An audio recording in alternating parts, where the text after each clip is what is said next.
karena Mas Aji nggak pernah ngeluh. Mas Aji nggak pernah ngeluh sakit dadanya baru kali ini. Jadi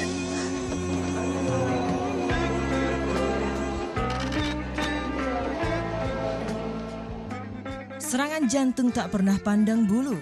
Penyakit ini bisa menyerang siapapun, dimanapun dan kapanpun. Karena sifatnya yang tak terdeteksi, membuat penyakit ini kerap diabaikan. Tidak salah kalau serangan jantung disebut pembunuh manusia nomor 1. Serangan jantung yang mematikan itu dialami aktor dan politisi Adji Mas Said. Siapa sangka, rupanya sudah bertahun-tahun ia mengidap penyakit jantung koroner. Sampai akhirnya penyakit itu merenggutkan jiwanya pada hari Sabtu dini hari 5 Februari 2010 lalu. Tim dokter Rumah Sakit Fatmawati Jakarta Selatan yang menangani Adji mengungkapkan ihwal penyakit jantung artis dan politisi itu yang sudah mencapai tahap sindrom koroner akut. Menurut Dr. Edi Sunar Juniarto, penyakit seperti ini memang sulit terdeteksi oleh si penderita. Itu kan cuma faktor pencetus aja, itu bisa macam-macam. Orang tidur aja bisa kena serangan jantung. Sedang tidur kan sering ada cerita orang tidur pagi-pagi, loh kok nggak bangun lagi, itu serangan jantung juga sama aja. Jadi memang memang yang jantung koroner itu nggak sederhana, nggak gampang kelihatan ya, karena yang susahnya kan karena yang menderita itu nggak ngerasa menderita, itu yang jadi banyak pasien jantung itu rasanya seperti Anda bilang sehat-sehat aja gitu. Apa yang dialami Adji memang terbilang kasus langka, karena selama ini para penderita jantung koroner kerap merasakan sakit di bagian dada. Biasanya rasa nyeri di dada akan muncul setelah bekerja keras. Namun perlu dicatat, kejadian seperti itu tidak langsung berujung pada kematian. Berbeda dengan Adji, ia langsung tewas begitu terkena serangan jantung. Jadi kalau masuk itu 23.45 meninggalnya kan? 22.45. 22.45 meninggalnya. Dinyatakan meninggal jam 00.45 apa 00.50 gitu. Iya, hampir. Itu memang cepat sekali, makanya kita sebut sebagai serangan jantung mendadak itu ya.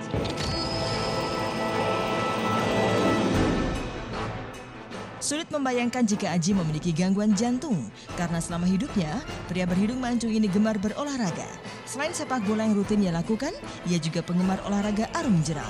Sekedar mengingatkan, ketika menikah dengan Reza Artamevira tahun 1999 lalu, selain menggelar akad nikah di Masjid DPR Senayan Jakarta, Adji Reza juga merayakan dengan olahraga arum jeram.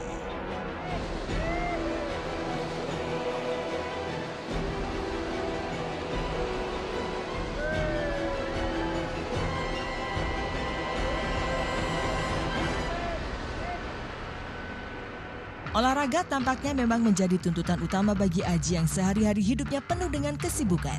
Sejak pagi ia sudah berkantor di gedung DPR Senayan Jakarta. Setelah itu, ia menjalani berbagai rapat dan pertemuan hingga larut malam. Adji yang rutin berolahraga dikenal sebagai artis dan politisi yang menganut hidup sehat. Hidupnya hanya berkutat di urusan keluarga, kerja, dan olahraga. Tidak terbayangkan Adji yang gemar olahraga dengan doktrin hidup sehat bisa terkena sakit jantung koroner. Bagaimana pula orang yang hidup sebaliknya? Adakah sakit jantung Adji karena faktor keturunan? Saya nggak pernah mendengar Adji mempunyai keluhan apa-apa. Setahu saya itu Adji sehat sekali dan dia memang suka berolahraga. Jadi selama ini saya tidak pernah mendengar dia keluhan. Adji dilarikan ke Rumah Sakit Fatmawati Jakarta Selatan pada hari Jumat lalu pukul 10 malam lewat 45 menit. Namun pada pukul 11 malam kondisi Adji memburuk. Ia mengalami kejang-kejang. Saat itu tim dokter langsung memberikan napas buatan. Tindakan penyelamatan jiwa Adji dilakukan para dokter dan keluarga secara maksimal. Bahkan dokter sempat memulihkan kondisi Adji walau hanya sebentar. Setelah itu Adji kembali mengalami masa kritis. Jadi lumayan lama masuk itu kan 22.45. Proses sampai terjadi kegawatan yang fatal itu kan sekitar jadi hampir 30 sampai 40 menit kemudian dari masuk pertama ke rumah sakit ya kalau nggak salah. Berat ya? Iya yang sampai yang ya kan masuk kan dengan sakit dada terus dikasih obat reda, kita periksa, terus tenang kan ya, udah tenang kita periksa. Buruk lagi. Jam 23.15 atau 23.20 tuh tiba-tiba kejang, itu yang memburuk, itu langsung kita resusitasi. Jadi itu kan cepat sekali, itu cuma 40 menit atau 35 menit lah dari awal masuk. Resusitasi juga cukup lama, 40 menitan Iya. lebih itu kita resusitasi, dan kemudian akhirnya ya dinyatakan, kita kan ada waktunya juga. Ini sudah lebih daripada yang seharusnya, biasa setengah jam sudah selesai, tapi ini kita teruskan sampai maksimum. Tapi ya mungkin Allah berkehendak lain, akhirnya beliau tidak dinyatakan tidak tertolong. Dihempas ke lembang. Namun akhirnya dokter menyatakan nyawa Aji tak tertolong lagi. Tepat pukul 1:40 dini hari, Aji dinyatakan meninggal dunia.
Udah. Tadi udah tersenyum, udah ketawa-tawa. Tadi saya ngelawak ke dalam.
كاملة وإلى حضرة حبيبنا وشافنا قرة أعيننا على سيدنا مولانا